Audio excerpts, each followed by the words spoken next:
Hello, and whoa. Ran into that too fast. My brain was too fast. Sorry about that. Welcome to week 12 in Statistics for Psychology. And we're getting into some of the real meat of the class. But it's interesting. We only have a few weeks of class, but yet now we're getting into the tests that we're going to be using that you see in use all the time. And each semester, it's sort of like, how far are we going to get toward the end of this content and still maintain that level of understanding of things. So we are here at chapter 11. We are going to be doing related pairs and sample t-tests.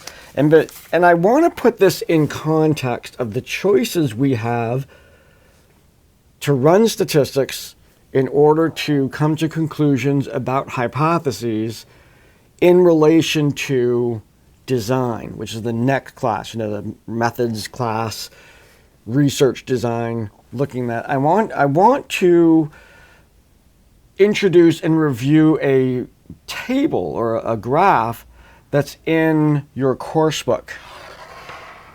And what this is a decision-making tree that helps you determine which statistical test are you going to use. Now, so far in this class, we have talked about, and I'll get my little highlighter here, we've talked about relationships. Now, the first decision we make in terms of understanding the pathway to choosing your statistical test is, are we looking at comparing means, or we look at testing relationships here? And this relationships one, if we go with that,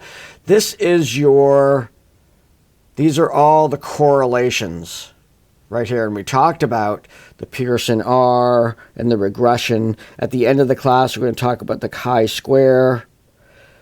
These are all the correlations, not cause effect, just looking for the relationships between variables. Over on the other side, when we're looking at the means, at this point, we're taking a little bit more closer look. Relationships tell us simply the relationship between variables. When we start testing and comparing means, we are in the world of cause-effect relationships. Little bit. Sometimes we do that sequentially. I think I've already talked about that. We might do correlation studies first, and once we find something that's correlated, let's go further and determine whether or not there's a cause-effect relationship there. So the table first asks us how many sample means. Last week, we looked at z-tests and single sample t-tests. That's right here. Okay, so there's only one mean. There's only the data we collected, and we're going to compare it either to a population standardized, or we're going to use the data from our sample to estimate the population. But this means it's the standard deviation known for the population. If yes, we're going to use a one sample z-test, and that's essentially we're going to convert our scores into units of standard deviation. Over here, if we don't know the population standard deviation, we turn to the one sample t-tests. So we've covered this already. Now, most of the time in the field of psychology, we're actually looking at two groups and we're comparing them. Or we're looking at before and after something, or we're looking at control groups. And this is the rest of the t-tests. The rest of the t-tests are not so worried about standardized testing, but they're seeing if there's any difference between the two groups. And the decision we make at this point, what we're looking at is two or more, and the decision is it a within subjects or is it between subjects? Now let me explain that. There's three types of tests we're going to be exploring with two means, and we're going to be comparing those means.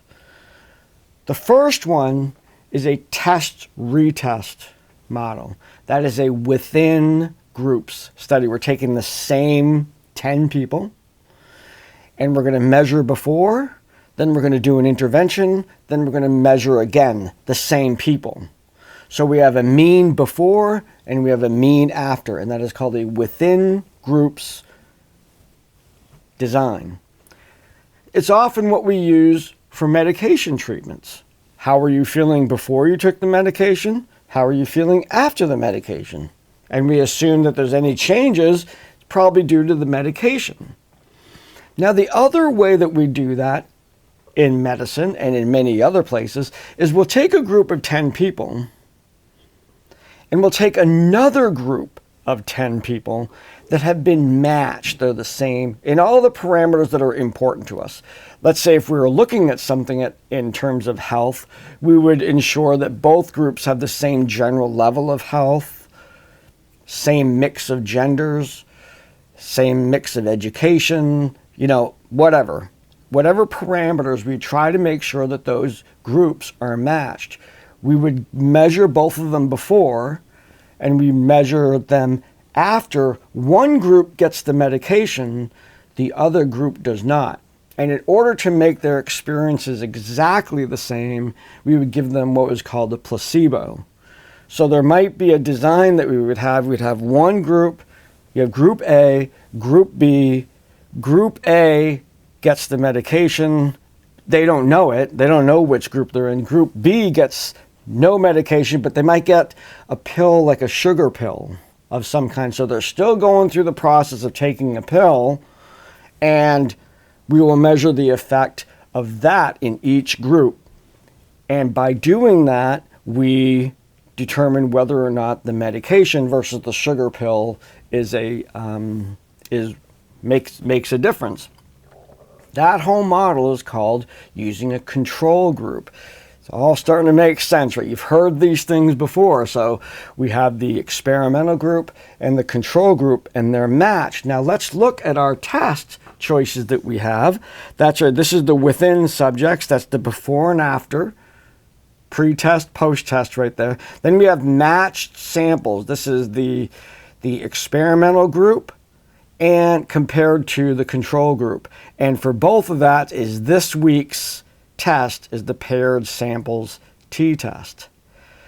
Between subjects is very similar to the matched sample, but there's a characteristic that makes the groups different, and we're measuring the effect of that characteristic.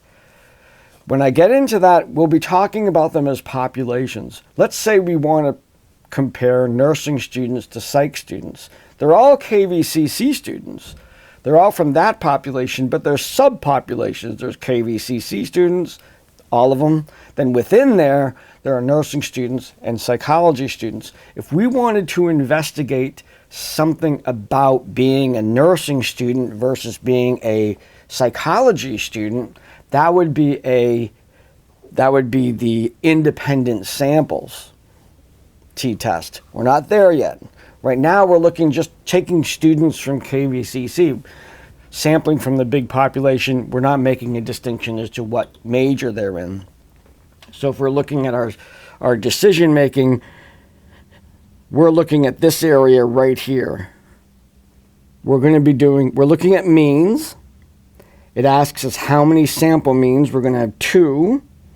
We use it between subjects or within subjects. Between subjects is over here. Within subjects or matched samples, both use this particular test. So even when we're measuring the same people twice, or whether we're measuring one group versus a control group, you use the paired samples t-test. And that is our challenge for this week. So the discussion that I'm having you work on is discuss situations in which you would have liked to have tested the options. And what I mean by this, let's say you're a supervisor and you only get one shot in response to someone's complaint or something like that, and you're sitting there and go, that didn't go well. Maybe that's one of those situations, if you had like a time machine, you could go back in time and try all the different ways in which you would have liked to do that. This basically, it would be a within subjects design. You look at you taking action and seeing what the results are Wouldn't that be nice if we could do that? We often do not have that. We often kind of go with what our best ideas are, and we don't have the chance to rewind and do over. So I'm just asking you to think about situations in your life and just share those with people as to when would you have probably, maybe it's an embarrassing situation. I'm asking you to share about that. Certainly I've had my share where I've looked back and said, boy, I'd like to redo that and have the option to test out different ways I could have reacted to that situation. Kind of getting into that mindset, kind of the way that we look at doing research. We might look at an interaction, and as researchers, we might say, well, what are the options? Let's test them. And we would actually test the different interventions. So there you go. So it's kind of related to experimental design. In the Chapter 11 assignment, of course, you're going to be doing this statistic, goes over the steps of the statistics, and you're going to be doing an experiment or looking at the data where there are test groups or experimental groups and control groups. It really doesn't, before and after testing or control groups, it's the same statistic. And how you set it up is all in the course book. So good luck with that. Good luck with the discussion. It should be kind of a fun discussion, kind of, letting ourselves be known to our peers that we do make mistakes, and there certainly are times you would like to have a do-over when it comes to things. But that really does shape the idea of how psychologists view interactions and how we can study different approaches to different interactions. So good luck, have a great week, and I'll see you in the discussions.